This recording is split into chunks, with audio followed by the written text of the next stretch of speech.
अभी नहीं सुधीर, दर्द होता है मुझे बच्चा आने के बाद।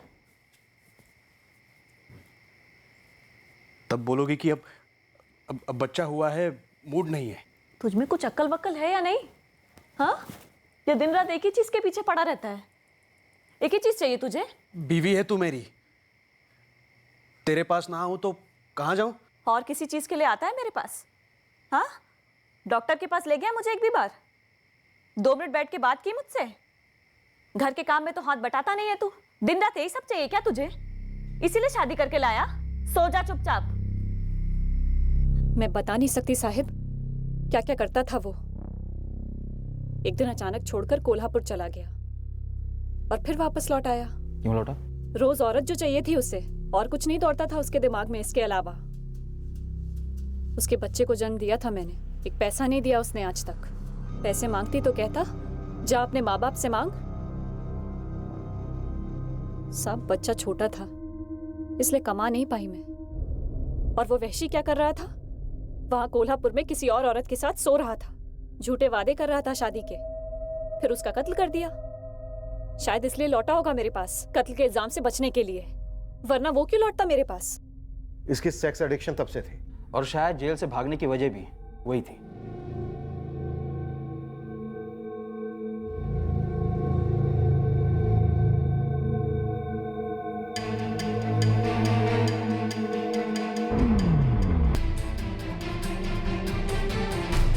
हॉस्पिटल में पहले 2 दिन चुपचाप पड़ा रहा, तीसरी रात को हमारे कांस्टेबल कांबले को चकमा दे गया।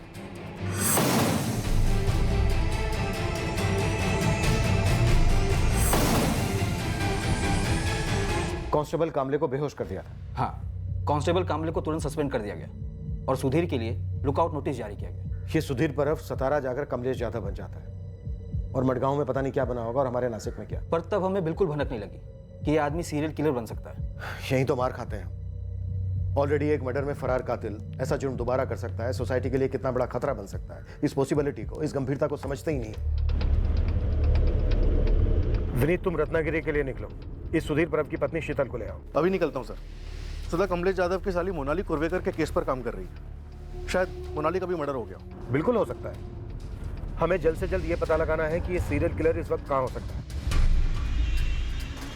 मैडम, यहाँ मुंबई के कामाठीपुरा के कोठों पर भी ये कमलेश यादव उर्फ सुधीर परब बैठता था, और यहाँ भी सेम नौटंकी, बार बार हाथ धोना और मधु मधु करना। पर क्या ये पता चला कि वो इस वक्त कहाँ है? कोई लीड मिली? मैडम, कंस्ट्रक्शन साइट थोक के भाव से है। मैंने अपने कई बंदों को एक एक साइट पे भेजा है। वैसे एक बात थी मैडम। हाँ बोल। पूरे चांसेस हैं कि मुंबई में भी इसने ऐसे ही रेप और मर्डर किए हों, तो एक बार इसके डिटेल्स को मुंबई के थानों में घुमवाइए। वो हम कर चुके हैं, तू अपना काम कर।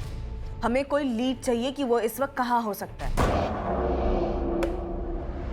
आई सजेस्ट कि आप अपनी सर्च पुणे पे फोकस कीजिए।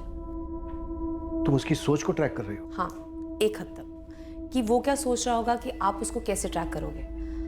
अगर हम उसका पैटर्न फॉलो करें तो वो कंस्ट्रक्शन साइट पे काम करता है। वो जानता है कि शायद आप उसको ढूंढ रहे हो, तो इसीलिए नासिक में मर्डर के बाद वो नासिक तो नहीं जाएगा, ना ही वो कोल्हापुर, सतारा या फिर गोवा जाएगा। चिपळूण तो वो बिल्कुल नहीं जाएगा। और नागपुर में मनोज महात्रे का वॉलेट चुराने के बाद वो नागपुर भी नहीं जाएगा। पुणे, यहाँ पर कंस्ट्रक्शन फुल स्विंग में है, इसलिए चांसेस है कि वो पुणे जा सकते हैं। गुरु खबरी को पुणे भेजो, उससे कहो कि वो वहां की अपनी टीम से कांटेक्ट करें। पुणे की क्राइम ब्रांच यूनिट 3 के अरुण भोसले से बात करो। पुणे की हर कंस्ट्रक्शन साइट स्कैन करो, पर चुपचाप। Okay sir.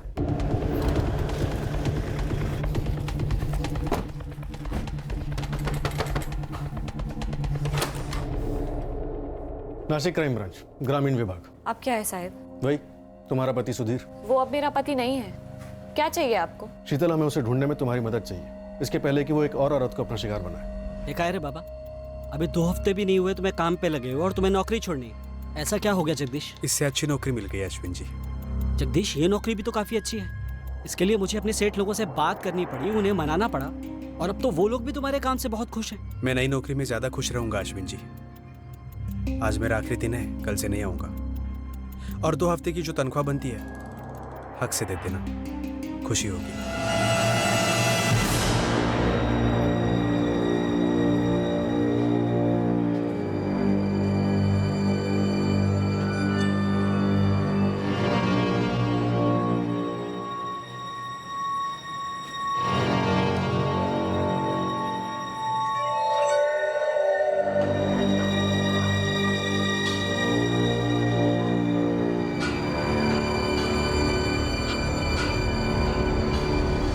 इसे तो तुम जानती हो, कोल्हापुर में इसकी लाश मिली थी 2013 में,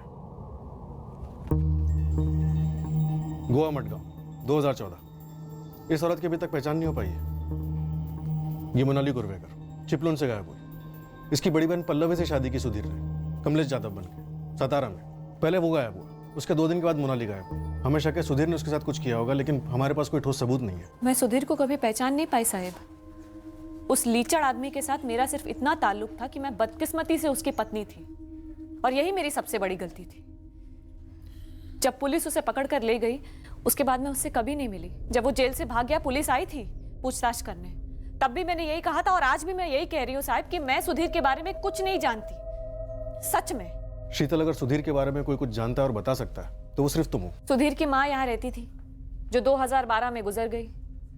उससे ज्यादा और कुछ नहीं जानती मैं। हम उसे पुणे में ढूंढ रहे हैं। वहां उसका कोई दोस्त या रिश्तेदार हो सकता है, कोई अंदाजा है तुम्हें? मैं क्या अंदाजा लगाऊं साहब? सुधीर को कभी मैं पहचान ही नहीं पाई। बस इतना जानती थी कि उस आदमी में हवस भरी पड़ी थी, लेकिन वो इतनी औरतों का खून कर देगा, ये कभी नहीं सोचा था मैंने। हाँ, भगवान से इस बात का शुक्रिया अदा करती हूँ कि उसने मुझे नहीं मार डाला। किसी मधु को जानती हो तुम? मधु? मधु? कौन मधु? मैं तो पहले दिन से बोल रहा था, इस कमलेश पर भरोसा नहीं किया जा सकता। शुक्र है पल्लवी, उसने तुझे छोड़ दिया। कहीं हमारी मोनाली उसके चुंगल में तो नहीं फंसी। इस आदमी की मानसिक कंडीशन की सच्चाई क्या है? ये कुछ औरतों को मारता है और कुछ औरतों को छोड़ देता है, लेकिन ये जिन औरतों को मारता है, क्यों मारता है, ये मुझे जानना है, समझना है और उससे पूछना है आमने सामने बैठकर। पर मेरी स्टडी कहती है कि ये सिर्फ उन औरतों को मारता होगा जो इसके सामने सरेंडर नहीं करती। इसलिए इसने अपनी दूसरी पत्नी पल्लवी को नहीं मारा, जिससे इसने कमलेश यादव बनकर शादी की थी। पर इसने मैथिली खेड़ेकर को भी मार डाला, जो अपनी मर्जी से इसके साथ रह रही थी। हाँ, लेकिन शादी के लिए भी प्रेशर डाल रही थी ना। इस आदमी को किसी रिश्ते में बंधना पसंद नहीं है। मैथिली को भी किसी बहाने से, शादी के बहाने से जंगल लेकर गया होगा और फिर मार दिया होगा। और ये गोवा वाले केस में और ये आपके नासिक वाले केस में, इसमें भी यही हुआ होगा या फिर कुछ और। ये तो वही बताएगा इन दोनों केसेस में क्या हुआ। पूरा पुणे खंगाला जा रहा है उसकी तलाश में। सब पूरे चांसेस हैं कि आपको मोनाली की लाश वाई और चिपलून के बीच में मिलेगी। हो सकता है कि इसने मोनाली को नौकरी का झांसा दिया हो, या फिर किसी और बहाने से, मंदिर के बहाने से ये इसको वाई और चिपलून के बीच में किसी सुनसान जगह पे ले गया हो और वहाँ मार दिया होगा।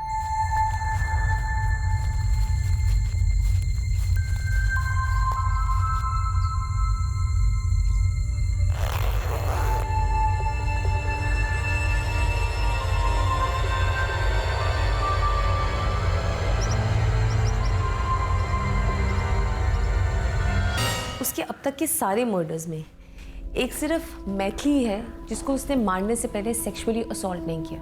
और मैथिली को मारने का रीज़न ये था कि वो उसके साथ किसी बंधन में बंधना नहीं चाहता था। वो कोई इमोशनल रिलेशन नहीं चाहता। एक बार उसकी फिजिकल नीड पूरी हो जाती है, उसके बाद वो औरत उसके लिए मायने खो देती है। वो औरत को जैसे एक जीतने वाली चीज़ समझता है, और एक बार जीत हासिल हो गई उसके बाद वो आगे बढ़ना पसंद करता है, जैसे कि पल्लवी के साथ हुआ। पल्लवी उसको बहुत आसानी से मिल गई, लेकिन हो सकता है कि पल्लवी की बहन मोनाली, वो शायद उसके लिए एक चैलेंज हो, एक चुनौती। तो पल्लवी और उसके परिवार को कभी पता ही नहीं लगा होगा कि ये सुधीर उर्फ कमलेश उनकी बेटी मोनाली पर घात लगाए हुए था।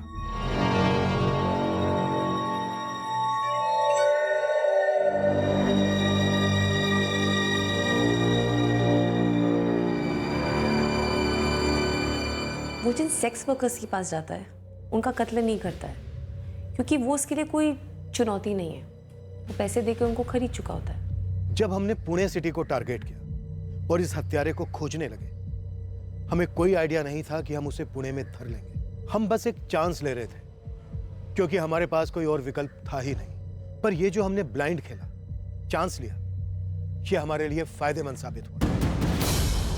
हाँ, बैठिए मैं इसके साथ। इसके बारे में जो भी पता है सब बता।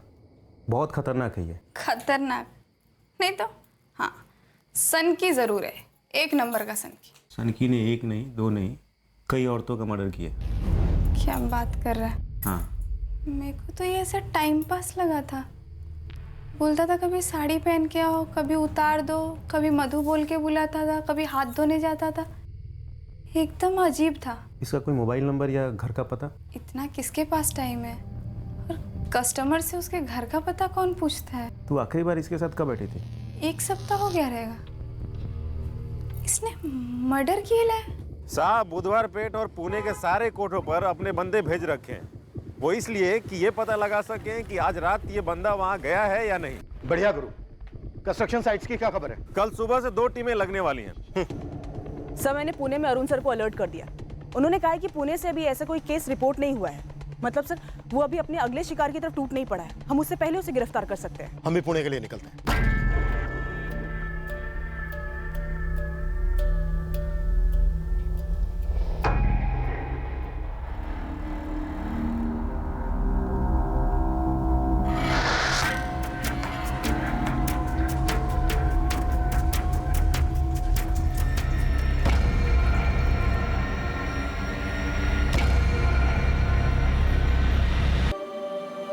पहुंच के फोन करूंगी बाबा। बेटा संभल के जाना है।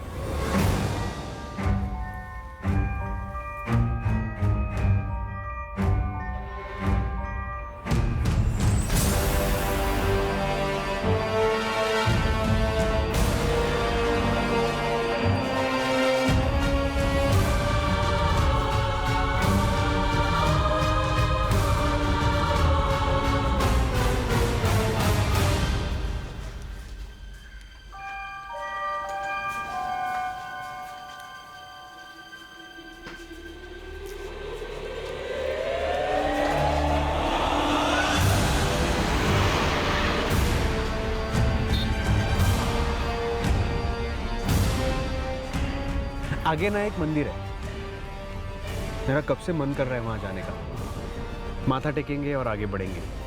रास्ते में है? हाँ हाँ बस रास्ते में ही है, 5-10 मिनट लगेंगे।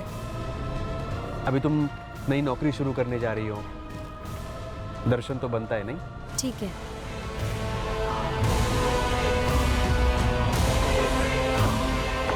The number you have called is currently switched off.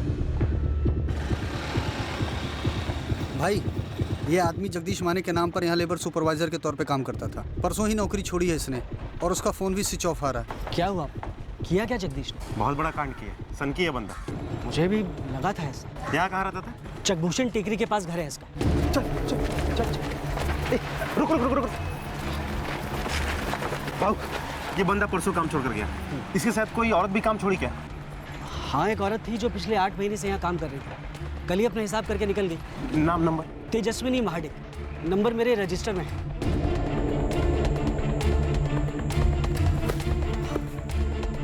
Jagdish और कितना दूर है? बस यही है, 10 मिनट में पहुंच ही जाएंगे। तब तक ये ठंडा पी लो।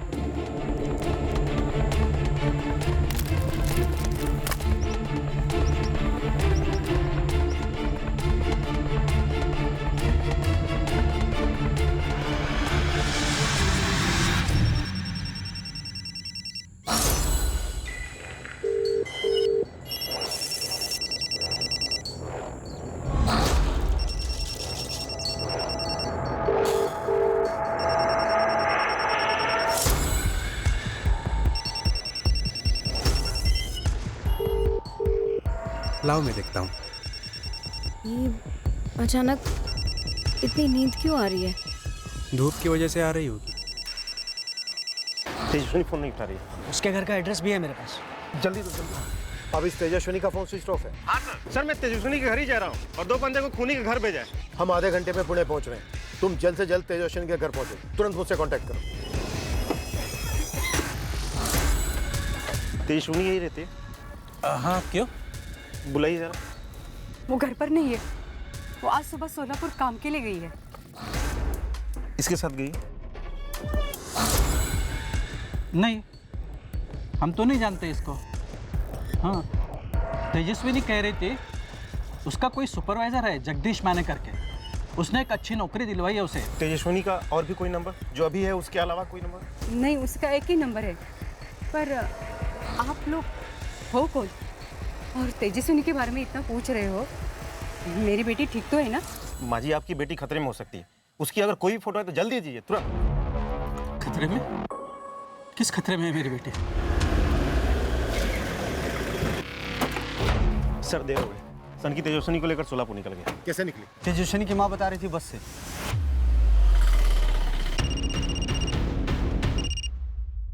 बोलिए मिलिंद सर। अरुण, तेजस्विनी बस से निकली है सोलापुर के लिए उस आदमी के साथ। प्राइवेट बस या एसटी बस? कुछ और डिटेल है? नहीं है, पर मुझे लगता है एसटी बस से निकले हो। साहब हमारे इधर 2 डिपो हैं एसटी बस के। पहला पुणे स्टेशन पे, दूसरा शिवाजी नगर स्टेशन पे। मैं पता करता हूँ कि सोलापुर के लिए कौन कौन सी बसें निकली।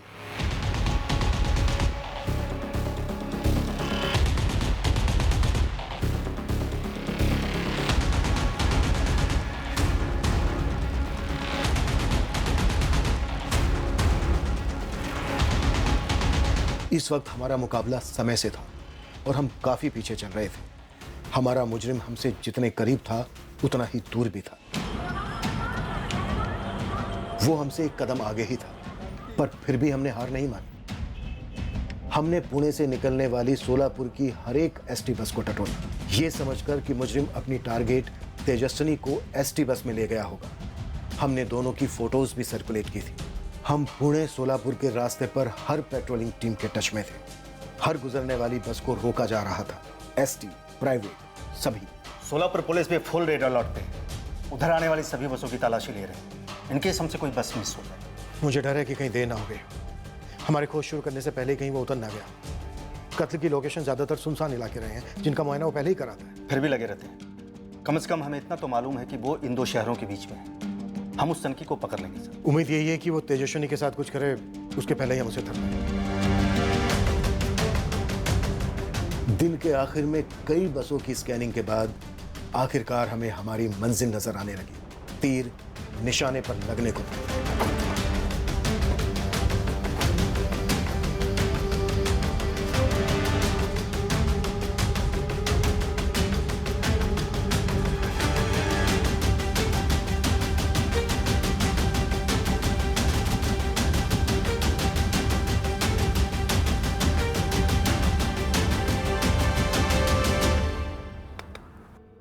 चल उधर नीचे धर।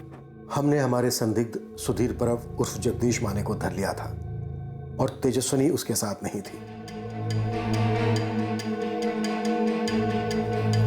सर बार बार पूछा पर कुछ नहीं बोला। सर जबान पे ताला लगा है। तोड़े ताला सर। अभी तक तेजस्विनी का पता नहीं चला। अभी नहीं। इंस्पेक्टर, मैं सजेस्ट करूंगी कि आप सुधीर पर 3rd डिग्री इस्तेमाल ना करें। इतने मर्डर किए उसने, उसके दिमाग में पता नहीं क्या कुछ चल रहा होगा, और हो सकता है कि अगर आप उस पर 3rd डिग्री इस्तेमाल करेंगे तो वो एकदम खामोश हो जाए। हमने उसकी दोनों पत्नियों को भी बुलाया, शीतल और पल्लवी। वो उन्हें भी कोई रिस्पॉन्स नहीं दे रहा है। शायद वो इससे रिस्पॉन्ड नहीं करेगा। इंस्पेक्टर, आप मेरे वहाँ आने तक का वेट कर सकते हैं, मैं उससे बात करूँगी। ओके, लेकिन जल्दी आना।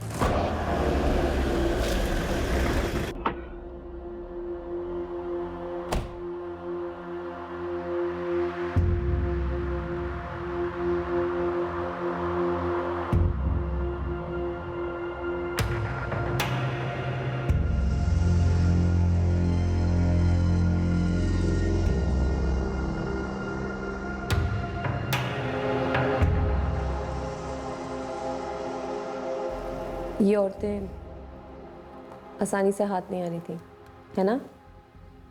तुम्हें 24 घंटे यही ख्याल रहता, यही सोचते रहते कि इनको पाना है, छूना है, इनके साथ सोना है, लेकिन इनको बता नहीं सकते कि ऐसा ऐसा है। सर तेजस्विनी की लाश मिल गई। कहाँ? पुणे से लगभग 50 किलोमीटर सोलापुर की तरफ। तेजस्विनी की लाश मिली। लेट हो गया। काफी। पता करना होगा इससे कि नासिक और मडगांव की वो दोनों औरतें कौन थी। बोलेगा, ये जरूर बोलेगा। सुधीर, एक खबर है तुम्हारे लिए। मधु आई है तुमसे मिलने।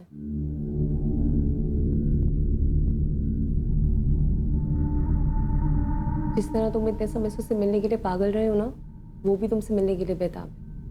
आखिरकार हमने उसे कांटेक्ट कर लिया। मिलोगी नहीं उससे? कहाँ है मधु? बाहर खड़ी है, बुलाऊं अंदर? जरूर बुलाऊंगी।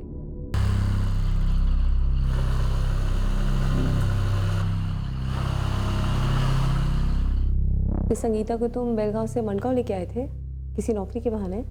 मडगांव नहीं, पणजी। और फिर वहां तुमने कृष्ण मंदिर में माथा टेकने का बहाना बनाया। तुम वहां पहले भी गए हो? हाँ।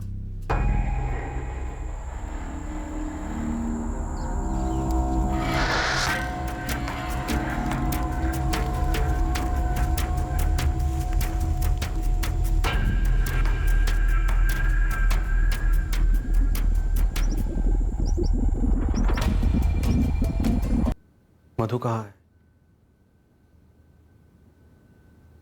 कहाँ है मधु? सुधीर, बस तुम मुझे ये बता दो कि ये औरत कौन है, फिर मैं मधु को अंदर बुलाती हूँ। वो भी काफी समय से तुम्हें मिलने के लिए इंतजार कर रही है।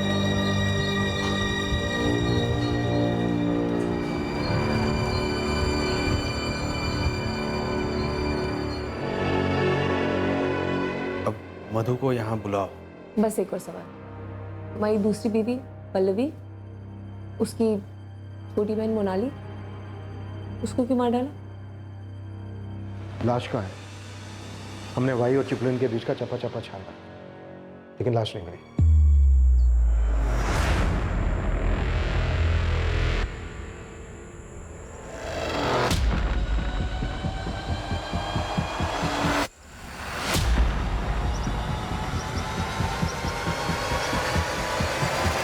मोनाली मानी कैसे? पंचगनी में उसे सिर्फ 5,000 मिल रहे थे।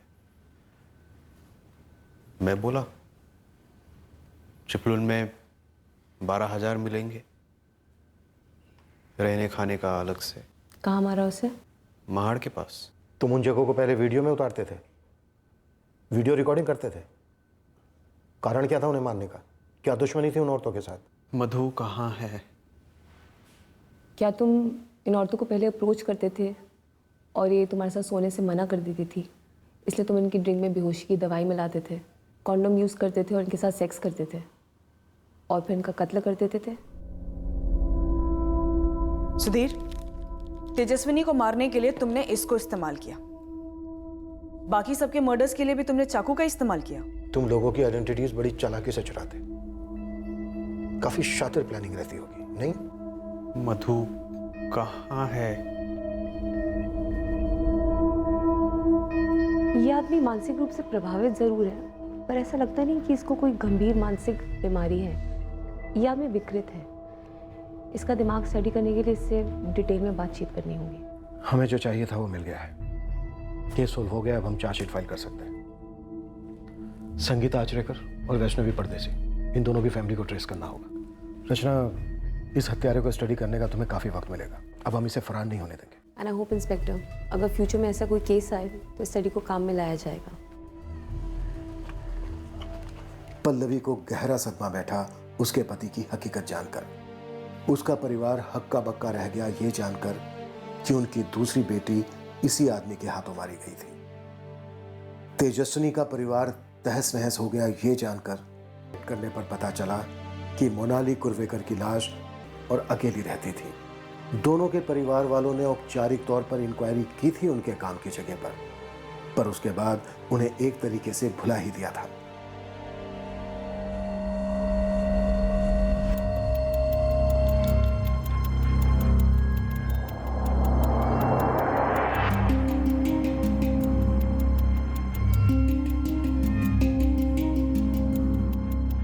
सुधीर, मधु कौन है? हमें अब तक नहीं मालूम मधु कौन है, जिसके बारे में विजय बार बार जिक्र करता रहता है। संगीता आचरेकर के लिए वो पीटर गोम्स बना, पल्लवी और उसके परिवार के लिए वो कमलेश जाधव बना, सूरत की वैष्णवी परदेसी के लिए वो विजय शिंदे था, तेजस्विनी उसे जगदीश माने के नाम से जानती थी, शीतल और मैथिली खेड़ेकर के लिए वो सुधीर परब था। साइकेट्रिक एग्जामिनेशन के बाद डॉक्टर्स इस नतीजे पर पहुंचे कि इस आदमी को कोई मनोवैज्ञानिक बीमारी नहीं थी।